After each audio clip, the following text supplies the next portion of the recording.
दोस्तों नमस्कार, मैं Mukesh Joshi Indian institute of excellence से अगेन इस सोमवार को मैं आपका स्वागत कर रहा हूं। दोस्तों आज 25 मार्च 2019 है और इस हफ्ते की जो वीडियो मैं आप लोगों को लेके आया हूं वो है LIC से पेंशन कैसे पाया जाए। बहुत बार LIC का नाम दिमाग में आते ही कस्टमर के दिमाग में एक ही चीज़ समझ में आती है कि LIC मतलब मरने के बाद मिलने वाले पैसे। हकीकत इससे अलग है, हकीकत इससे डिफरेंट है। आज मैं उसके बारे में एक छोटी सी बात मैं शुरुआत करूंगा आप लोगों से। बेंगलोर में मेरा एक कस्टमर मीट था। बहुत सारे इंश्योरेंस एजेंट जो है वो सक्सेसफुल होते हैं, मेरे पास आते हैं, सक्सेसफुल होते हैं और सक्सेसफुल होने के बाद में साल के एंड में वो मेरे को ये कहते हैं कि मुकेश भाई आपकी वजह से हम MDRT क्वालिफाई हो गए। अच्छा लगता है सुन के, लेकिन उसके बाद उनकी बात जब सुनता हूं तो थोड़ा हैरान हो जाता हूं। मुझे कहते हैं मुकेश भाई आपके आइडियाज़ के ऊपर मैं MDRT तो कर लिए, लेकिन आप बिलीव नहीं करोगे सर, हार्डली आपने जो आइडियाज़ दिए उसका 5% 10% हम मार्केट के अंदर में अप्लाई कर चुके हैं। अगर 5-10% मार्केट में अप्लाई करके अगर MDRT किया जा सकता है तो सोचो अगर 60-70-80% 100% जो लोग पहुंच पाए तो वो लोग कहां से कहां पहुंच सकते हैं और कितनी तरक्की कर सकते हैं। तो दोस्तों ऐसा होने के बाद वो एजेंट हमको बोलते हैं कि मुकेश भाई एक काम करते हैं, साल के एंड में कस्टमर मीट लगा देते हैं। ये कस्टमर मीट ये कंसेप्ट ऐसा है, सक्सेसफुल हो गए, काम किए, सक्सेसफुल होने के बाद में आज 5-10% अप्लाई किया, लेकिन जो 90% छूट गया सर, हम सारे कस्टमरों को गैदर करते हैं और आप वहां पे स्पीच दे दो। और ऐसे करीब करीब 550 से ज़्यादा कस्टमर मीट अलग अलग शहरों के अंदर में दोस्तों मैं चला चुका हूं। तो उन्हीं कस्टमर मीट की एक बात मैं आपको कर रहा हूं। बेंगलोर में एक कस्टमर मीट करने गया था मैं। हमारे अनंत शेठ करके हमारे पार्टिसिपेंट है, महावीर जैन करके पार्टिसिपेंट है। तो उनकी कस्टमर मीट कंप्लीट करके मैं बेंगलोर एयरपोर्ट के ऊपर पहुंचा। जैसे ही बेंगलोर एयरपोर्ट के ऊपर पहुंचा, दिल्ली की मेरी फ्लाइट थी। दिल्ली में सर्द के दिन चल रहे थे उन दिनों के अंदर में। तो जब भी सर्द के दिन होते हैं तो दिल्ली में कितनी सर्द है आप सभी को पता है। तो वहां पे जैकेट, मैंने ब्लैक जैकेट अलग से लिया हुआ था, पहना हुआ था। जब मैं बेंगलोर एयरपोर्ट पे पहुंचा, जैकेट उतार के मैंने स्कैनिंग के लिए डाला, लैपटॉप बैग भी स्कैनिंग के लिए डाला। जैसे ही स्कैनिंग कंप्लीट हो गया, जैसे ही मेरा चेकअप हो गया, उसके बाद में वहां से बैग उठा के जैकेट वहीं छोड़ के मैं चल पड़ा। बोर्डिंग गेट के सामने मैं बैठा था। आई वॉज वेटिंग कि कब बोर्डिंग शुरू हो। और उसी समय के अंदर में उसी समय के अंदर में वाइफ का फ़ोन आया और वाइफ ने फ़ोन करके मेरे को पूछा आप पहुंच गए क्या। मैंने कहा यस, मैं अभी बेंगलोर एयरपोर्ट पे हूं, बस दिल्ली की अभी बोर्डिंग गेट खुले उसकी राह देख रहा हूं।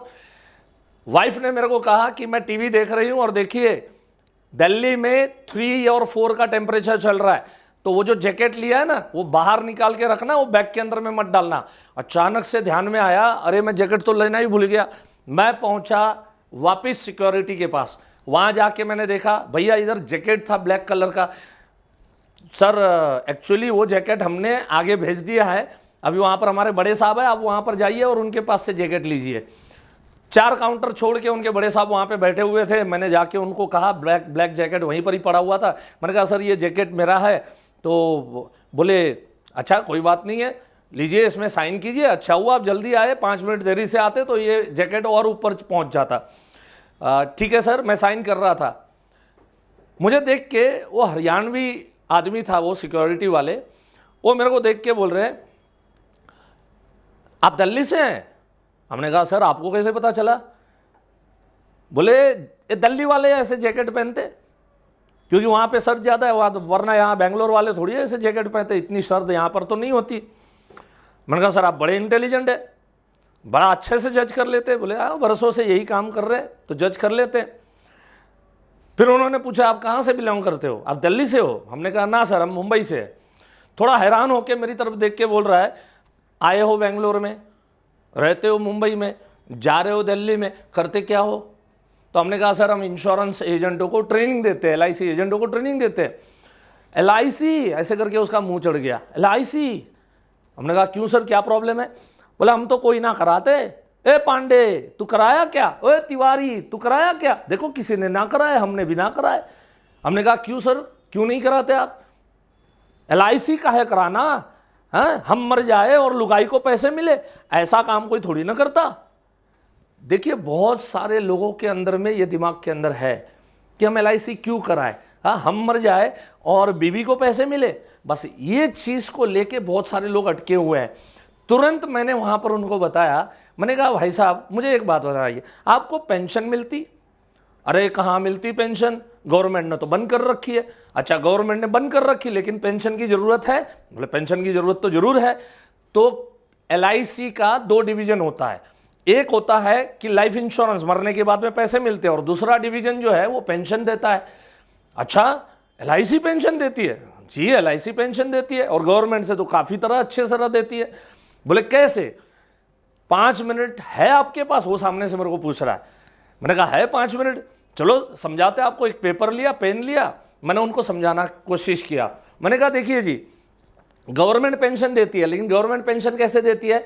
आपके पगार से पैसे काटे जाते हैं, जब से ज्वाइन हुए और जब रिटायर्ड होंगे तब तक एक पर्टिकुलर परसेंटेज आपके पगार में से काटे गए, उससे गवर्नमेंट ने एक कॉर्पस बनाया। ये सारा कॉर्पस जमा करके गवर्नमेंट क्या करती थी, आप लोगों को उसी में से पेंशन देना शुरू करती थी।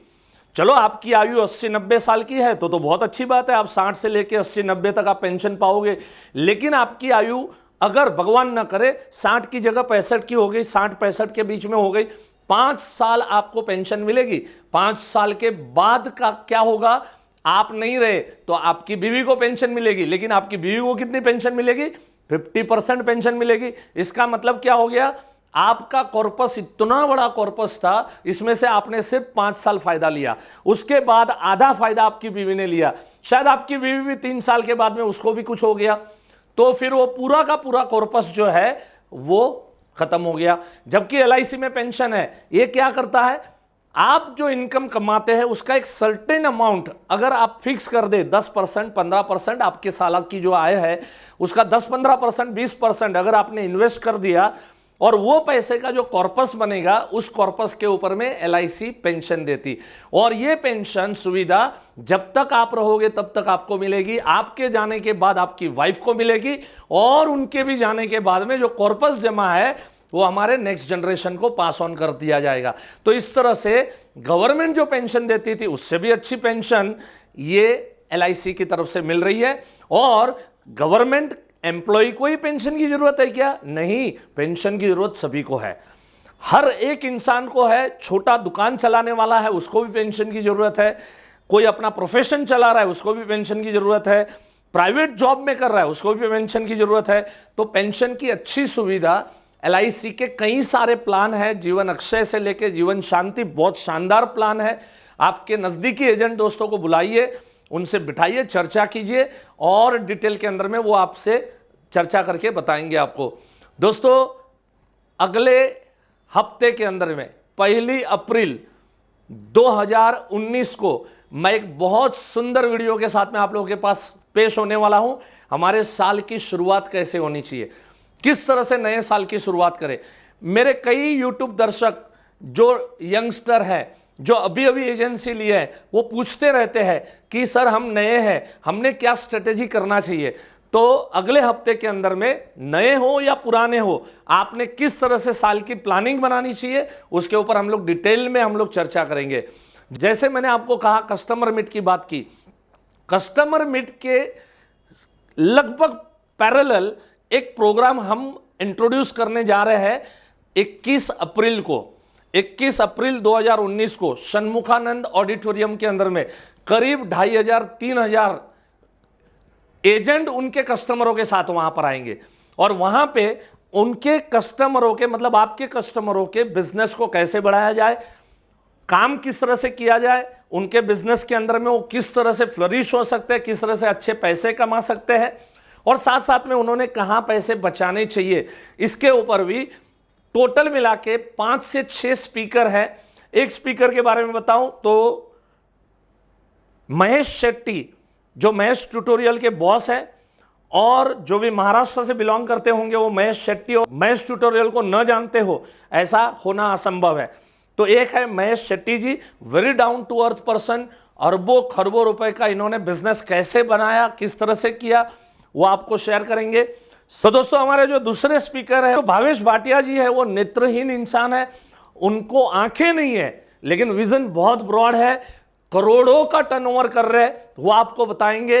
कई बार हम देखते हैं कि आंखें हैं लेकिन विजन नहीं है, यह आदमी आपको आंखें हैं लेकिन आपको विजन देगा कि किस तरह से आपने बिजनेस करना चाहिए, और वो किस तरह से बिजनेस करके आज कई सारे करीब 2000-2500 नेत्रहीन लोगों को उन्होंने रोजगार दिया हुआ है।